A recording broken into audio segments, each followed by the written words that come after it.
Proclamation.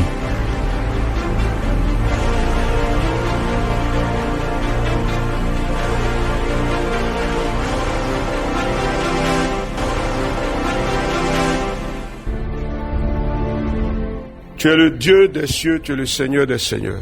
Tu es l'Éternel, tu es le Père élevé. Ta gloire et ta grandeur, ton autorité, ta puissance et ta force sont sans limite. Et nos âmes te bénissent et nous nous réjouissons en toi. Tu es avec nous et tu nous montres ta bonté. Tu es avec nous et tu apportes le changement. Tu es avec nous et tu nous accordes la grâce. Tu es avec nous et tu étends ta main puissante sur nous. Tu es avec nous et tu nous fais du bien. Et nos cœurs se réjouissent en toi. Toi dont la fidélité est sans pareil, au nom de Jésus, Amen. Chers amis de la proclamation, alors nous sommes en train de bâtir, Alors je voudrais revenir sur la question de la lettre. J'ai beaucoup de questions, de demandes.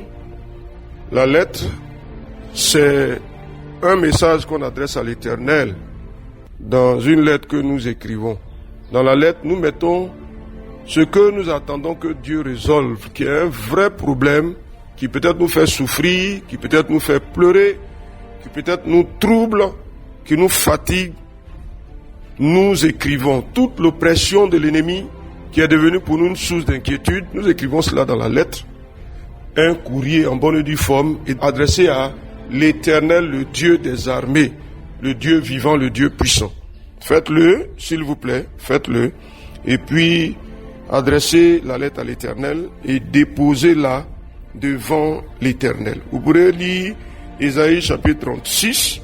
Vous verrez la situation qui a conduit le roi Ézéchias à transporter cette lettre que le roi d'Assyrie lui a adressée pour le menacer. Vous lirez Ésaïe chapitre 36 et Ésaïe chapitre 37. Et vous comprendrez bien. Je reviendrai là-dessus dans les prochaines éditions.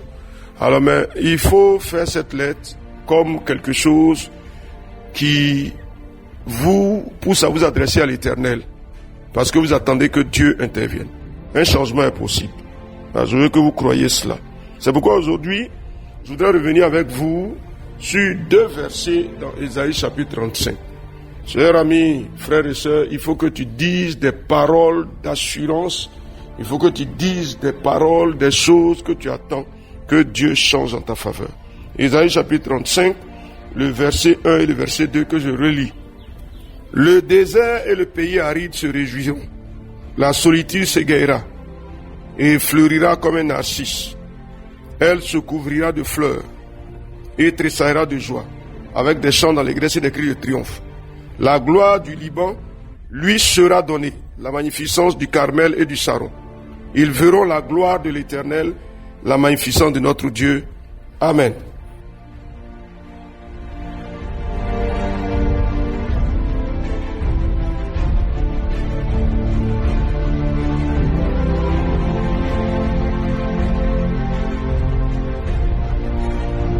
Ésaïe 35, 1, 2. Alors quand vous regardez, on dit le désert et le pays aride se réjouiront. Ça veut dire quoi? Il y a une sécheresse, il y a une situation difficile qui doit changer. Cher ami, donc je veux que déjà, dans l'attente assurée dans laquelle tu es de voir Dieu venir agir en ta faveur, tu parles et que tu déclares avec foi et avec assurance. Le désert de ma vie refleurit. Ce qui était aride se réjouit. Alors donc tu regardes ta vie et tu parles, prononce avec foi, avec assurance. Regarde, qu'est-ce qui est comparable au désert? Ta vie ne produit pas. Tes enfants ne réussissent pas. Ton travail ne porte pas du fruit. Tu as de l'argent, ça disparaît dans ta main. Ce que tu engages n'avance pas. Il faut prononcer que ça change. Puisqu'on dit le désert et le pays aride se réjouiront. Il y a un désert mais qui va se réjouir. Quelque chose va changer. Là où il y avait la crise, ça va changer. Je veux que tu prononces. Il faut prononcer avec assurance. Il faut prononcer avec assurance. Il faut prononcer avec foi. Il faut le déclarer au nom de Jésus-Christ. Le désert, c'est quoi le désert? Quel est ton désert? Quel est ton pays aride? Quelle est la situation? Ta maison ne voit pas la gloire de Dieu. Le pays aride, ta maison ne voit pas la bonté de Dieu. Ta maison ne voit pas la puissance de Dieu. Il faut déclarer, il faut identifier le problème. On ne fait pas d'enfants dans ta maison. Tes filles ne peuvent pas se marier. Tes enfants ne réussissent pas à l'école. Et même ceux qui ont réussi ne gagnent pas du travail. Le pays aride. Si ta maison vit cette situation, ça change. Vas-y. Je veux que tu parles. Je veux que tu parles par le nom de Jésus-Christ. Il faut parler avec assurance. Il faut parler avec assurance. Il faut parler avec assurance. Il faut parler avec assurance. Il faut parler avec assurance. Le désert, c'est une situation. N'est-ce pas? C'est un espace, le désert, le pays aride. Si ta maison est comme un pays aride, une zone aride, où on ne voit pas de fruits, il n'y a pas de produits, rien ne vient. Ça change, déclare-le. Identifie les situations de façon précise. Ne parle pas juste dans le général, ne parle pas juste dans le vide. Identifie les situations de façon précise et déclare au nom de Jésus-Christ. Ça change par le nom de Jésus-Christ. Vas-y. Le pays aride se réjouit. Ma maison se réjouit. Ma maison se réjouit. Ma maison se réjouit. Ma maison qui était livrée à l'aridité se réjouit. Cher ami, dis quelque chose, parle. Il faut parler. Il y a un changement qui vient. Mon entreprise produit du fruit, de nouveaux fruits. Ton entreprise, cher ami, mais aussi tes études. Vas-y, il faut parler sur les études de tes enfants. Faut parler sur les situations concrètes. Ce qui est lié à ta maison. Les enfants que tu as mis au monde. Peut-être sont-ils ou sont-elles mariés. Mais ça ne progresse pas, il faut prononcer. Quand on dit se réjouir, ça veut dire que la joie revient. Il n'y avait pas de la joie, mais la joie revient. Il n'y avait pas de bonheur, mais le bonheur revient. Le désert, c'était sec, mais ça a produit à nouveau. Et quand ça produit, nous nous réjouissons. Quand ça refleurit, ça veut dire quoi? Il y a quelque chose de nouveau. La fleur, c'est la vie. Cher ami, déclare quelque chose, vas-y. Il faut parler avec assurance. Parle avec assurance. Il faut prononcer. S'il te plaît, je voudrais même te laisser continuer si possible. Mais il faut parler chaque aspect de ta vie. C'est le temps de parler. C'est le temps de prononcer le changement. C'est le temps d'appeler le changement. On ne peut pas rester à regarder. C'est vrai, les situations étaient compliquées. C'est vrai, les situations étaient difficiles. C'est vrai, ta vie familiale a été éprouvante. Mais c'est le temps de faire balancer les choses, de prononcer le changement, de prononcer la manifestation de la gloire de Dieu. Dieu manifeste sa gloire. Il se lève, il la manifeste effectivement en notre faveur. Il faut que tu prononces. Tu comprends? Il faut que tu prononces. Tu comprends? On dit la solitude s'égayera, elle fleurira. Il y a une fleur qui paraît. Il y a un changement qui vient. Il y a quelque chose de bon. Il y a quelque chose de bien qui se manifeste. On dit quoi, cher ami? La solitude se couvrira de fleurs, tressaillera de joie, avec chant d'allégresse, cri de triomphe. Cri de triomphe.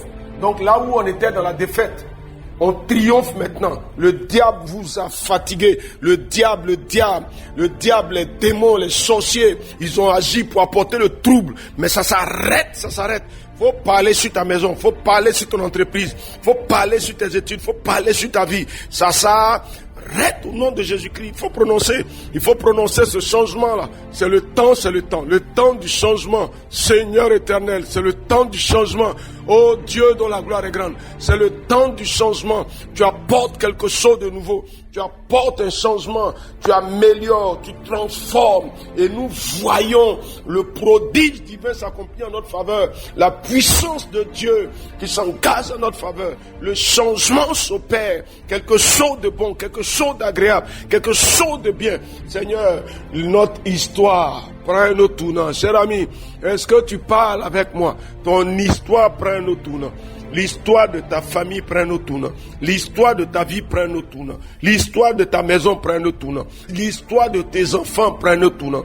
Il y a quelque chose, la douleur, la souffrance et la peine auquel tu as été habitué, ça s'arrête et ça change. Dieu provoque le changement. Il y a un refleurissement, il y a un basculement, il y a un changement. Est-ce que tu parles? Il faut parler, s'il te plaît. Il faut prononcer avec foi. Il faut prononcer avec assurance. Il faut déclarer. Tu ne peux pas te taire. Tu ne peux pas aussi rester découragé. Il faut que tu te relèves. Il faut que tu te relèves. Il y a des projets de Dieu pour toi. Il y a des projets de Dieu pour toi. Dieu a prévu des changements. Si tu ne l'as pas vu jusqu'à maintenant, considère que c'est parce que tu n'étais pas suffisamment mobilisé.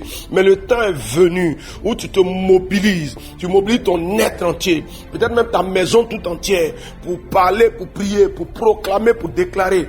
Avec assurance. Ce n'est pas vous qui allez produire le changement. La seule chose que Dieu vous demande, c'est de croire. C'est de croire. Et lui, le Dieu des cieux, il va provoquer le changement. Il est fidèle, il est puissant, il est grand, il est fort pour le faire.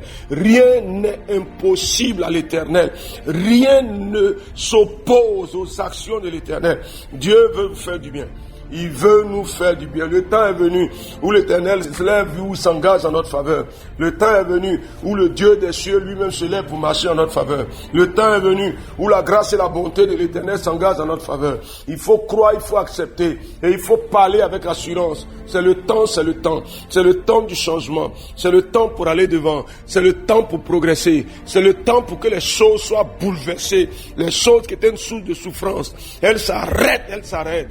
Ah oui, il faut parler de toi. Tu connais mieux la situation de ta famille. Ce que tu vas mettre dans cette lettre. Ah, les impairs, les situations difficiles. Il faut prononcer le changement. Alléluia à toi notre Dieu. Ah, tu es le Dieu fidèle.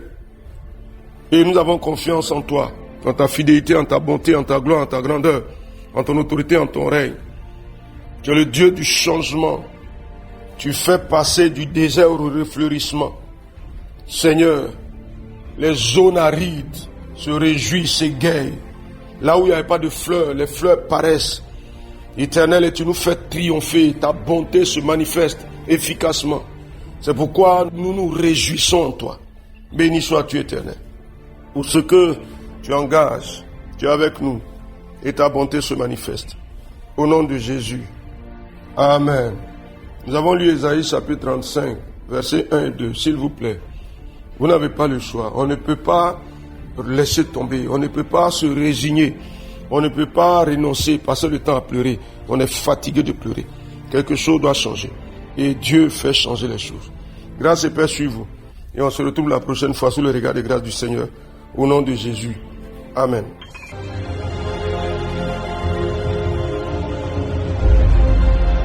Proclamation. Dieu bénisse votre journée.